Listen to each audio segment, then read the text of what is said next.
तर मंत्री उदय सामंत आणि गिरीश महाजन यांच्यामध्ये बैठक पार पडलेली आहे। नाशिक विधान परिषद निवडणुकीसंदर्भात ही बैठक।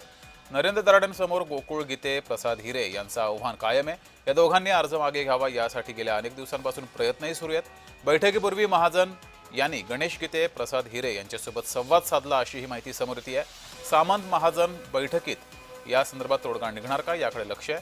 मात्र एकनाथ खडसे यांनी याचा आधार घेत महायुतीवर टीका केली आहे।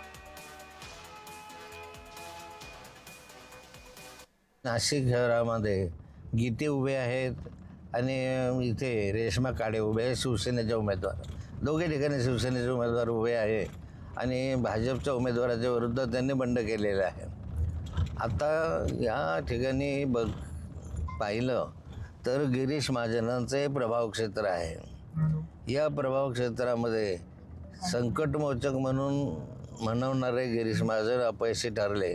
त्यांना बाकी या ठिकाणी आपल्याच प्रभाव क्षेत्रामध्ये जी बंडखोरी आहे ती कमी करता आली नाही किंवा मिटवता आली नाही किंवा त्यांना बसवता आलं नाही।